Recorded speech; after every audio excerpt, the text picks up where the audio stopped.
Assalamualaikum warahmatullahi wabarakatuh. Halo teman-teman, perkenalkan saya Nabila Disha Putri dengan NIM C1C022017 kelas 3D. Di sini saya akan membahas materi dari mata kuliah Hukum Bisnis. Baik, kita mulai pada materi pertama,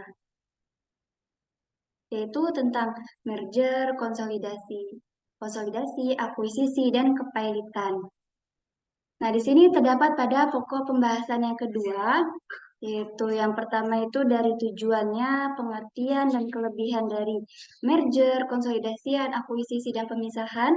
Dan yang kedua itu pada pokok pembahasan kedua, itu ada sejarah kepailitan, beberapa pengertian, akibat dijatuhkannya pailit, golongan orang berpiutang, pengurusan harta pailit, keadaan hukum debitur setelah berakhirnya pemberesan, penundaan kewajiban pembayaran utang, dan pengadilan niaga.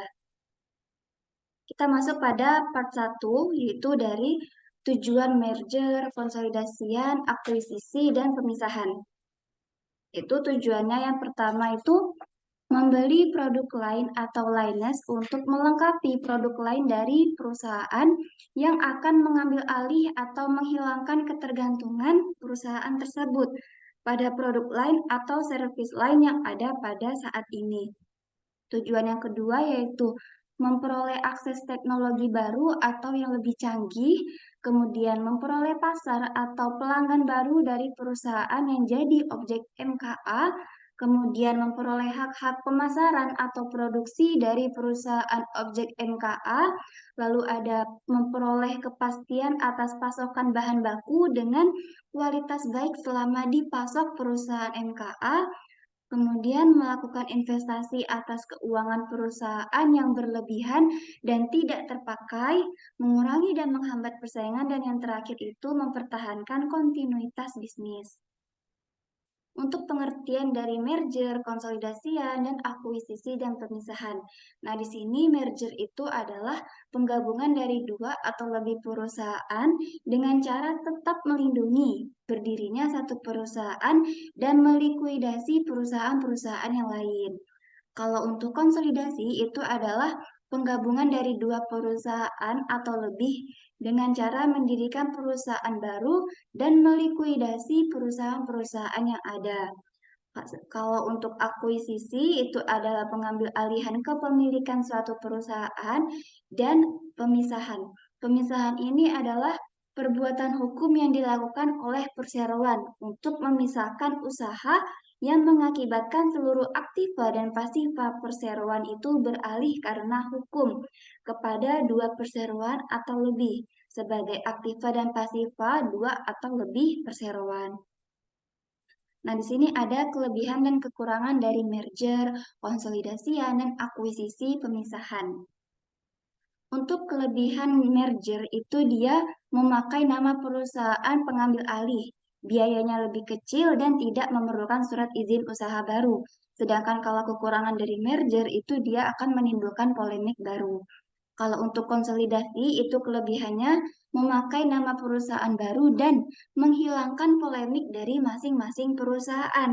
Sedangkan untuk kekurangan dari konsolidasi itu biayanya itu lebih mahal dan diperlukan surat izin usaha yang baru. Dan akuisisi ini kelebihannya itu masih memakai nama lama dan tidak memerlukan surat izin usaha baru.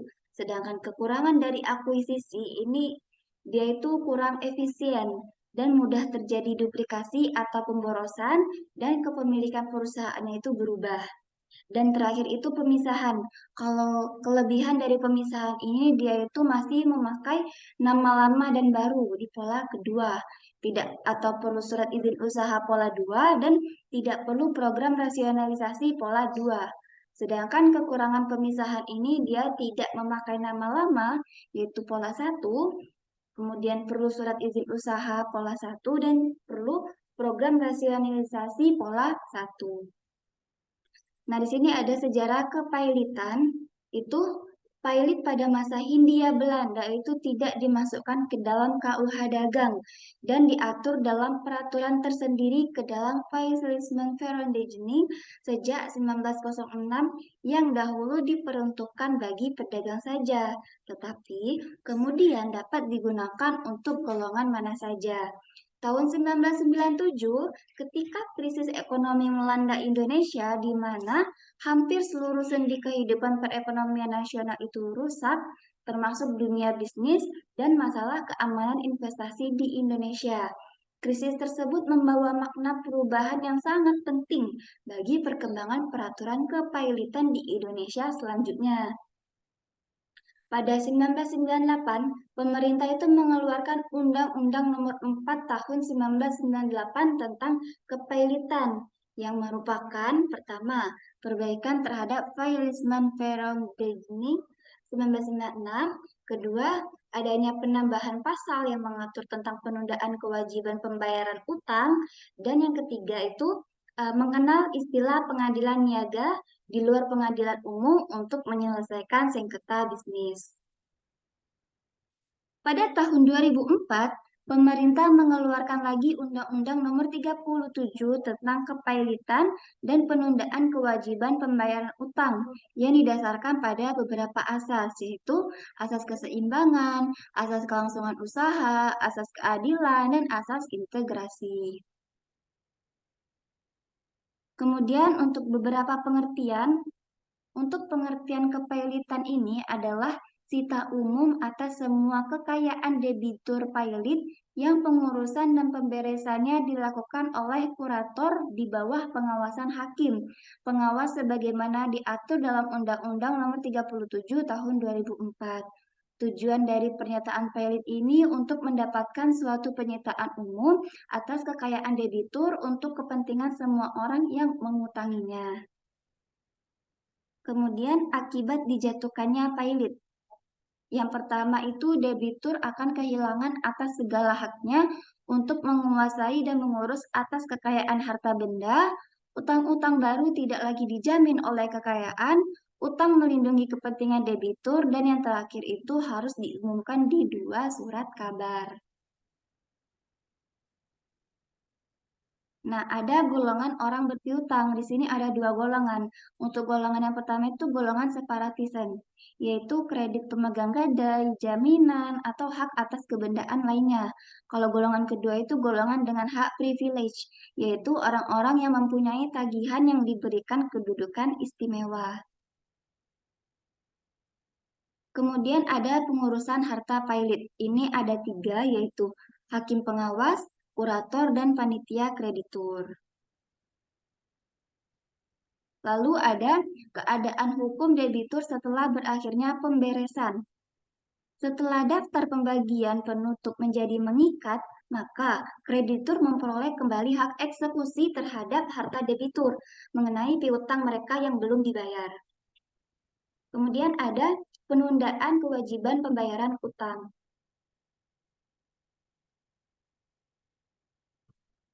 Keadaan surcharge dapat diajukan ketika pertama, harus persetujuan lebih setengah kreditur konkuren yang haknya diakui atau sementara diakui. Kedua, hadir dan mewakili paling sedikit 2/3 dari tagihan yang diumumkan di 2 koran dan berita negara Republik Indonesia.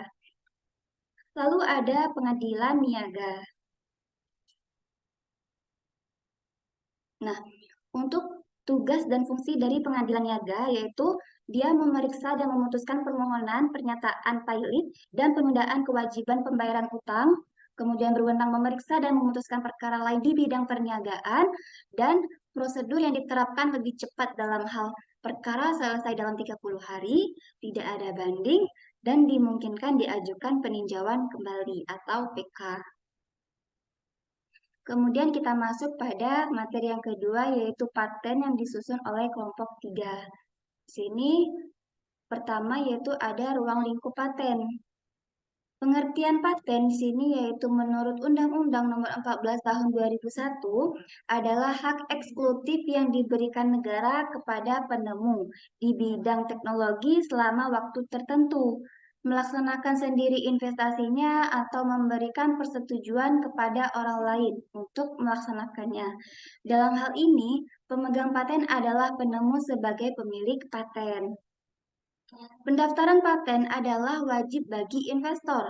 Perlindungan hukum baru diberikan negara kepada investor apabila pendaftaran paten tersebut telah dilaksanakan. Yang pertama itu ada penemu paten atau bisa kita sebut sebagai investor. Nah, di sini menurut Undang-Undang Paten Nomor 14 Tahun 2001 adalah bisa penemu perorangan atau badan hukum. Di sini khusus untuk badan hukum tidak dianggap sebagai penemu paten, tetapi hanya pemegang hak patennya saja.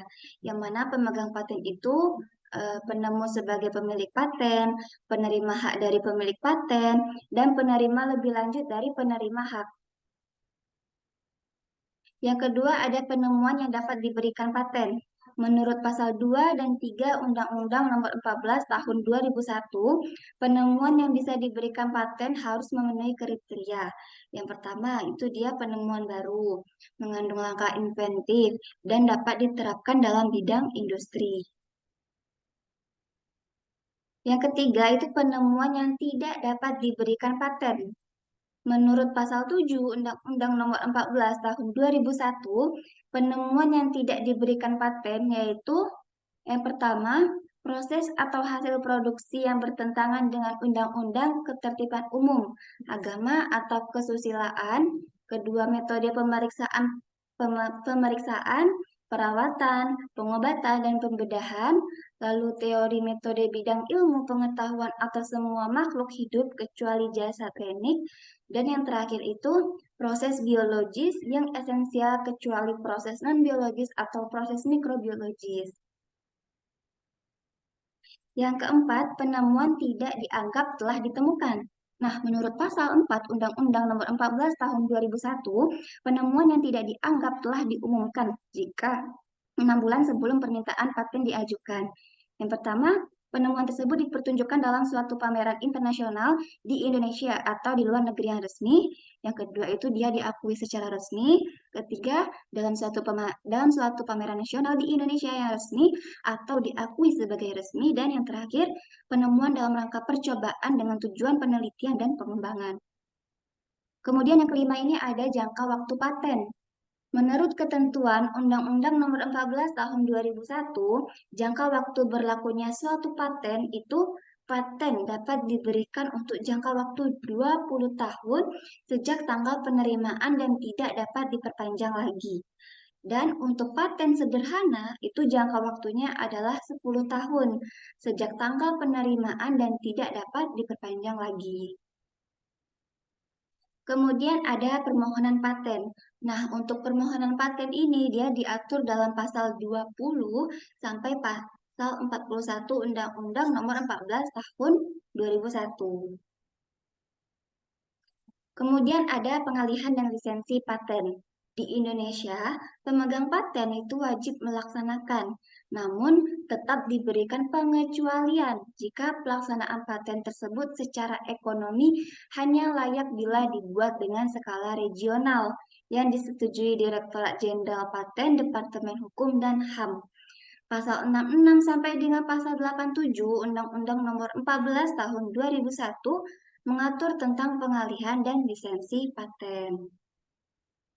Kemudian ada pembatalan paten. Pembatalan paten ini dia diatur dalam pasal 88 sampai dengan pasal 98 Undang-Undang Nomor 14 Tahun 2001. Kemudian ada paten sederhana.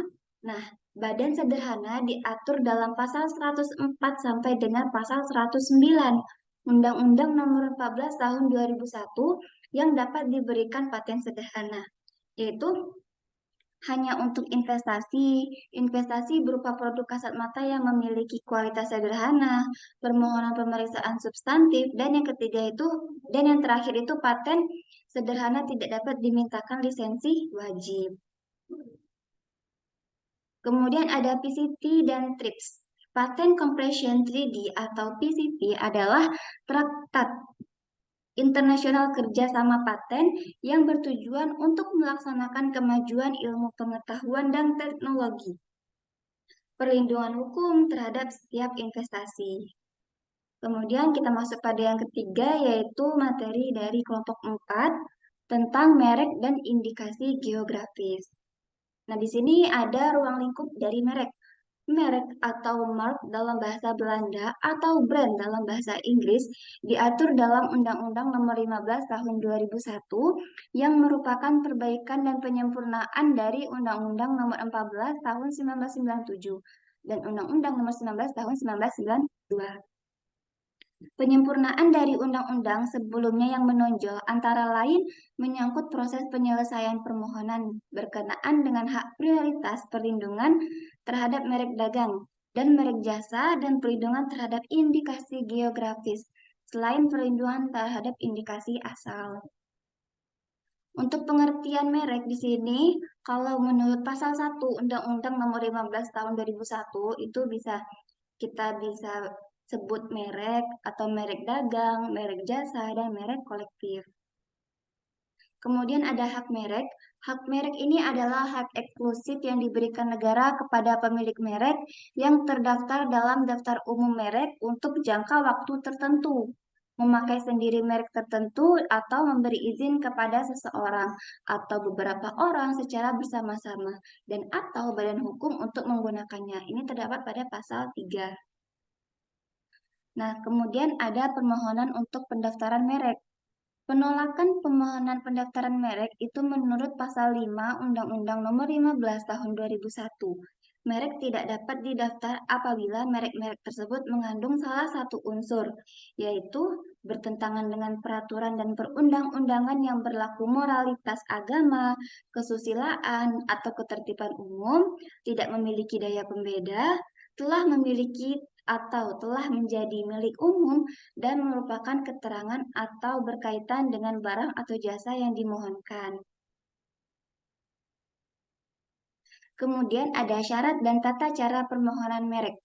Nah, untuk syarat dan tata cara permohonan itu terdapat pada pasal 7 Undang-Undang Nomor 15 Tahun 2001, yang mana permohonan itu diajukan dalam bahasa Indonesia.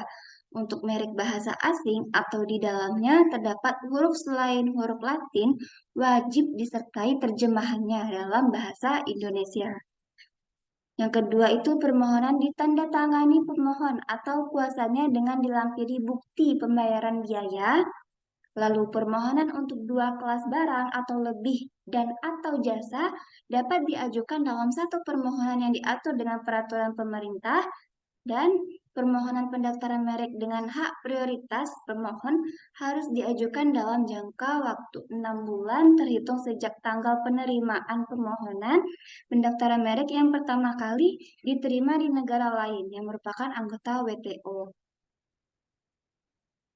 Kemudian ada pendaftaran merek, yaitu yang pertama, merek itu tidak dapat didaftarkan dan ditolak. Pada pasal 20 Undang-Undang merek ini dia mengatur tentang merek yang tidak dapat didaftar dan ditolak.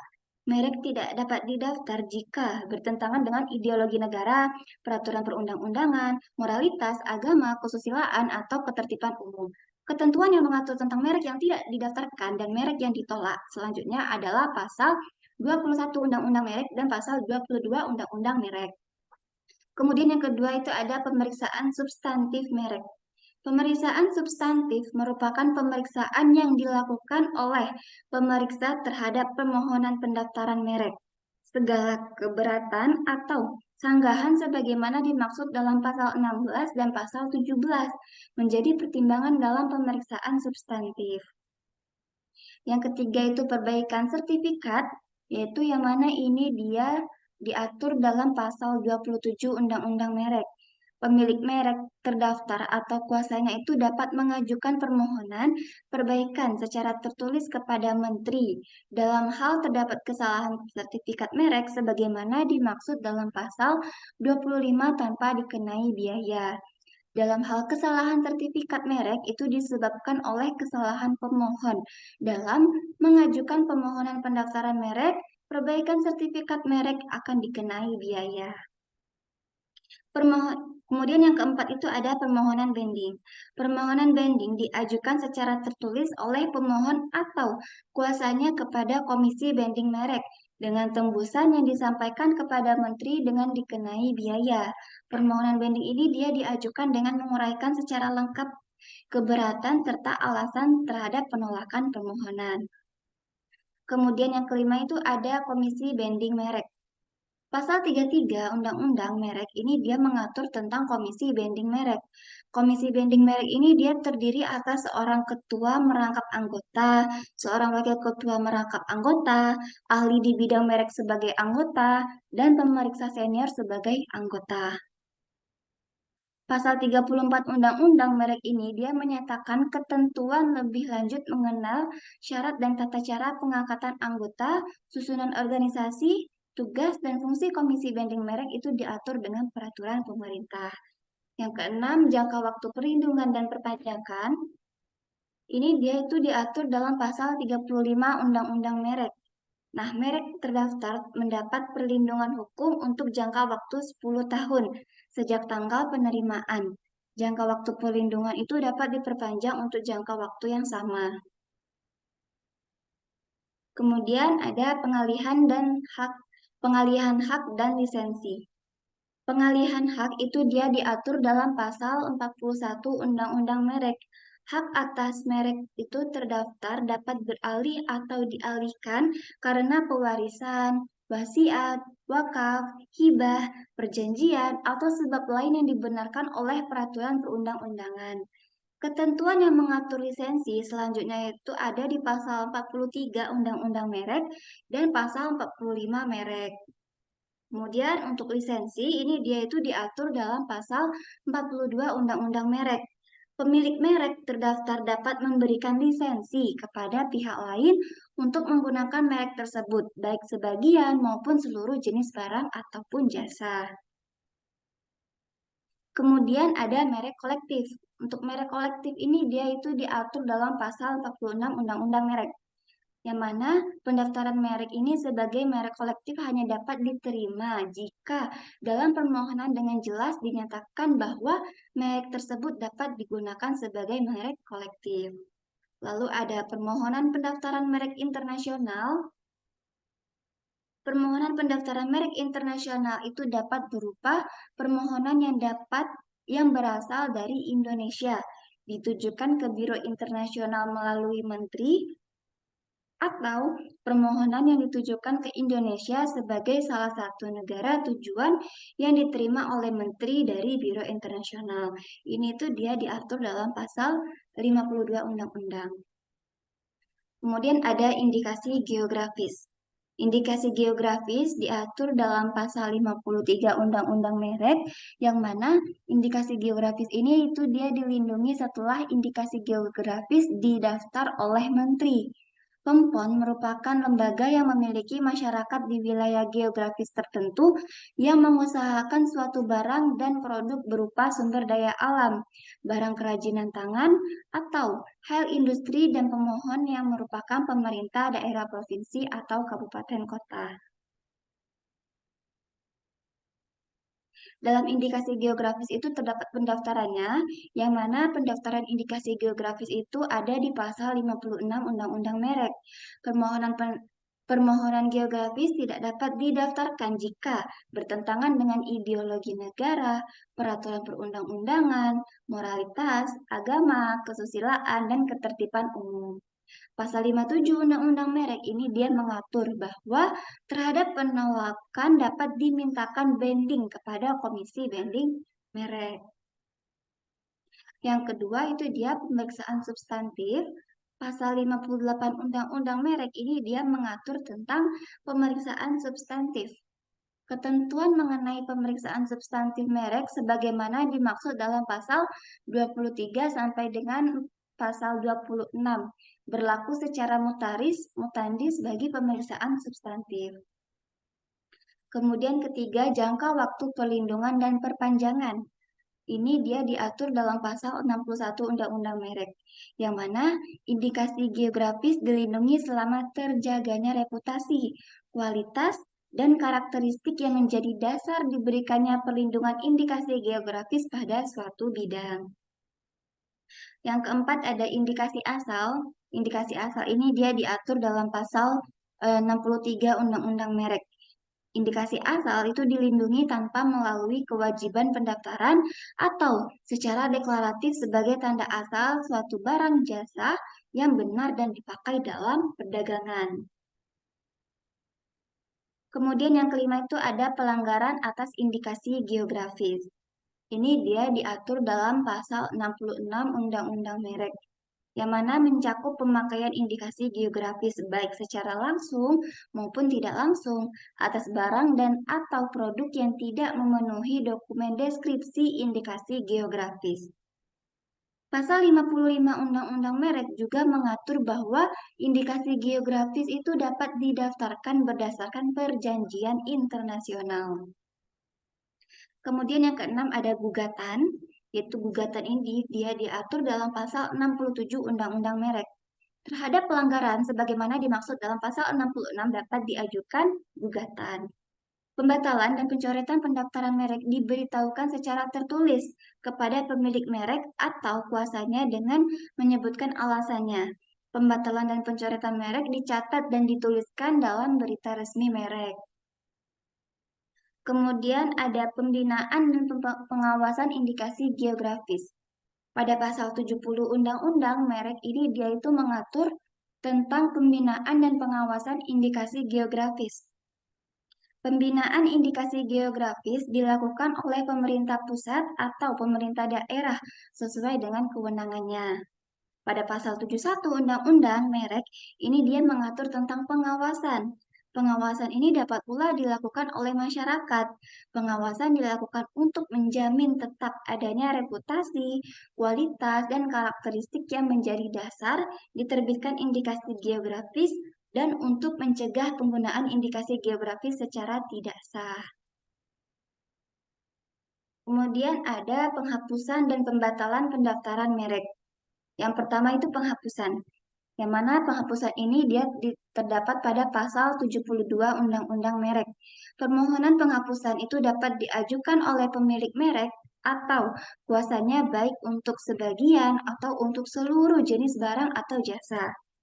Dalam hal masih terikat perjanjian lisensi, penghapusan hanya dapat dilakukan jika hal tersebut disetujui secara tertulis oleh penerima si lisensi tersebut. Yang kedua ada pembatalan. Pembatalan ini dia diatur dalam pasal 76 Undang-Undang Merek. Gugatan pembatal merek terdaftar dapat diajukan oleh pihak yang berkepentingan berdasarkan alasan sebagaimana dimaksud pasal 20 atau pasal 21.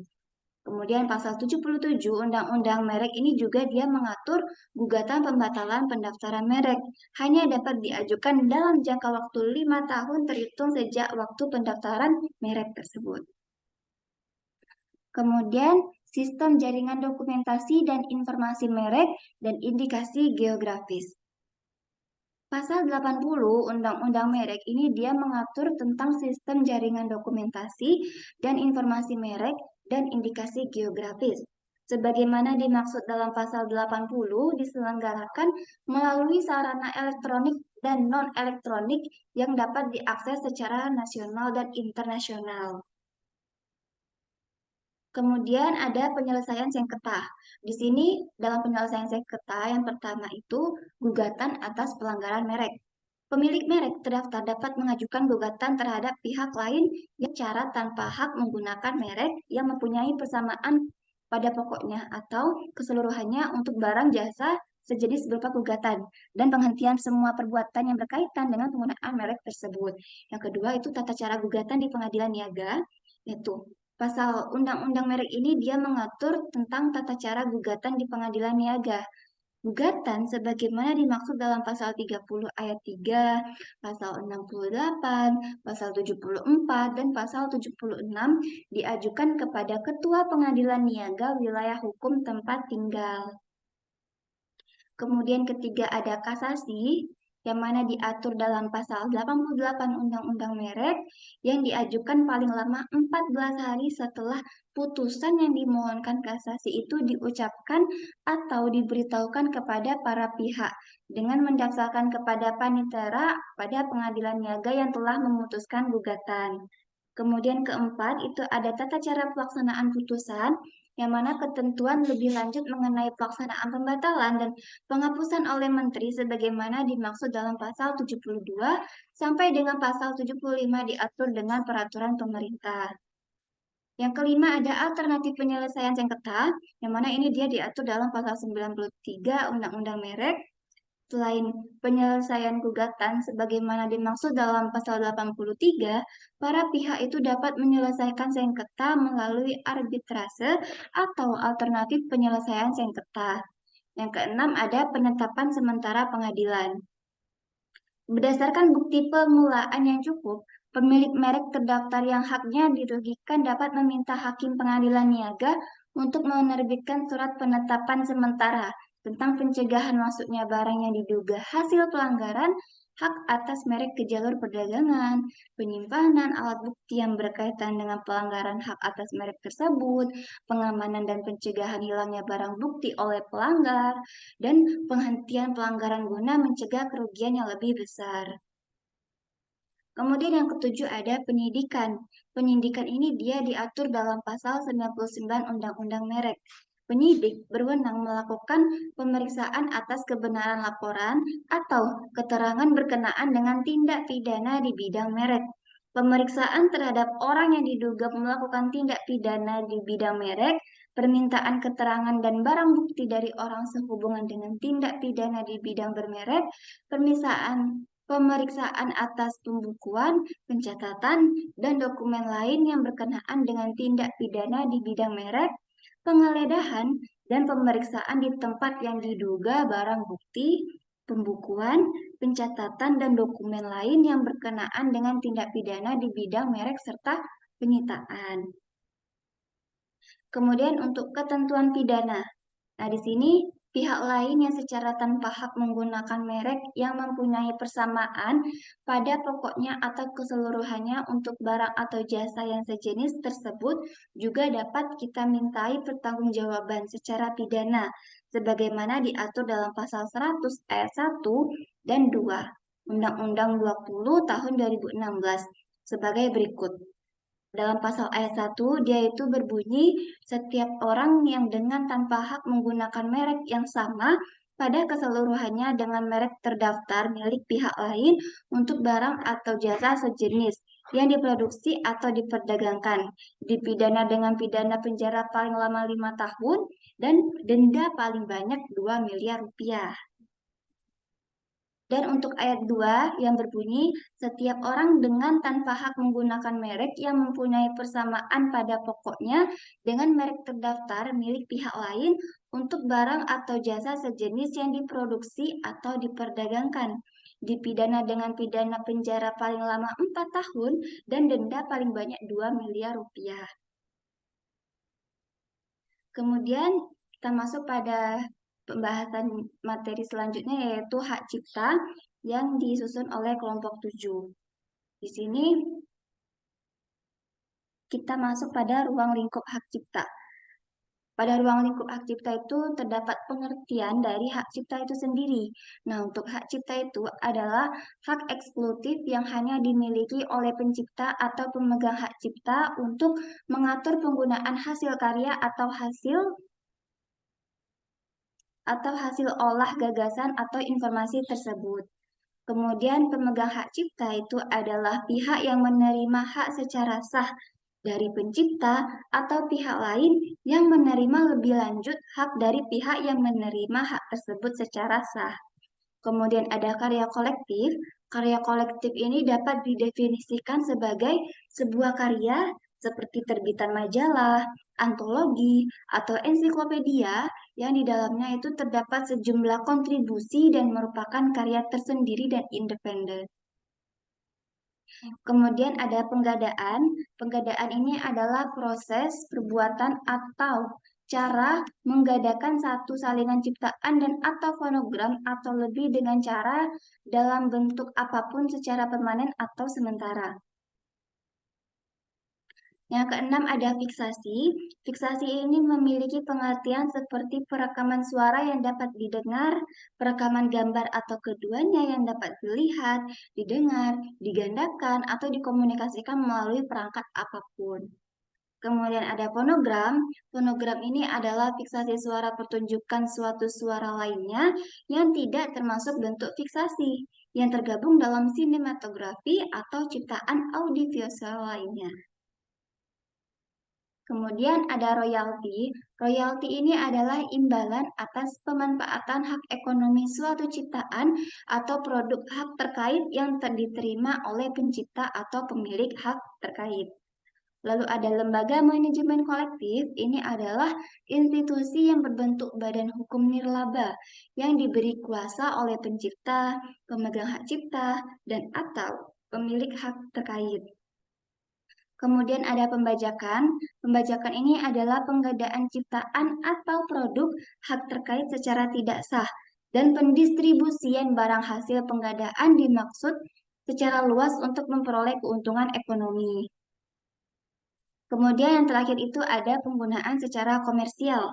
Penggunaan secara komersial ini adalah pemanfaatan ciptaan dan atau produk hak terkait dengan tujuan untuk memperoleh keuntungan ekonomi dari berbagai sumber atau berbayar. Kemudian kita masuk yang bagian kedua yaitu fungsi dan sifat dari hak cipta. Kalau dari ciptaan dalam hubungan bisnis itu, dia hasil ciptaan dalam hubungan bisnis itu dengan pihak lain di tempat kerja dimiliki oleh penciptanya, kecuali ada perjanjian lain dan hak pencipta tetap berlaku jika penggunaan ciptaan itu melebihi hubungan dinas. Kalau dalam badan hukum sebagai pemilik hak cipta, itu dia dianggap sebagai pemilik hak cipta jika mereka mengumumkan ciptaan tanpa menyebut penciptanya. Hak ini dia itu berlaku selama 50 tahun sejak pertama kali diumumkan. Dan yang ketiga itu hak cipta atas potret. Potret tanpa izin tidak boleh diumumkan jika bertentangan dengan kepentingan yang wajar dari orang yang dipotret. Potret yang memuat 2 orang atau lebih memerlukan izin dari semua yang terlibat dan perlindungan hak cipta untuk potret berlaku selama 50 tahun sejak pertama kali diumumkan. Kemudian bagian ketiga itu ada hak ekonomi dan hak moral. Nah, untuk hak ekonomi ini adalah hak untuk mendapatkan manfaat ekonomi atas ciptaan serta produk hak terkait. Sedangkan kalau hak moral ini adalah hak yang melindungi pribadi atau reputasi pencipta dan melekat dalam diri seorang pencipta. Hak moral itu tidak dapat dipisahkan dari penciptanya karena bersifat pribadi dan kekal. Hak moral diatur dalam Undang-Undang Nomor 28 Tahun 2014, Pasal 5 hingga Pasal 7. Kemudian ada hak terkait. Hak terkait ini adalah hak yang berkaitan dengan hak cipta, yang merupakan hak eksklusif bagi pelaku pertunjukan, produser fonogram, atau lembaga penyiaran. Lalu ada ciptaan derivatif. Ciptaan derivatif adalah suatu kontrak keuangan yang terjadi antara dua pihak atau lebih dari dua untuk memenuhi suatu perjanjian atas penjualan atau pembelian aset maupun komoditas tertentu. Kemudian ada pendaftaran hak cipta, tata cara untuk pendaftaran hak cipta. Pencatatan ciptaan itu dapat diajukan secara elektronik maupun non-elektronik dengan permohonan secara tertulis kepada menteri, menyertakan contoh ciptaan, melampirkan surat pernyataan kepemilikan ciptaan, lalu membayar biaya pendaftaran atau pencatatan.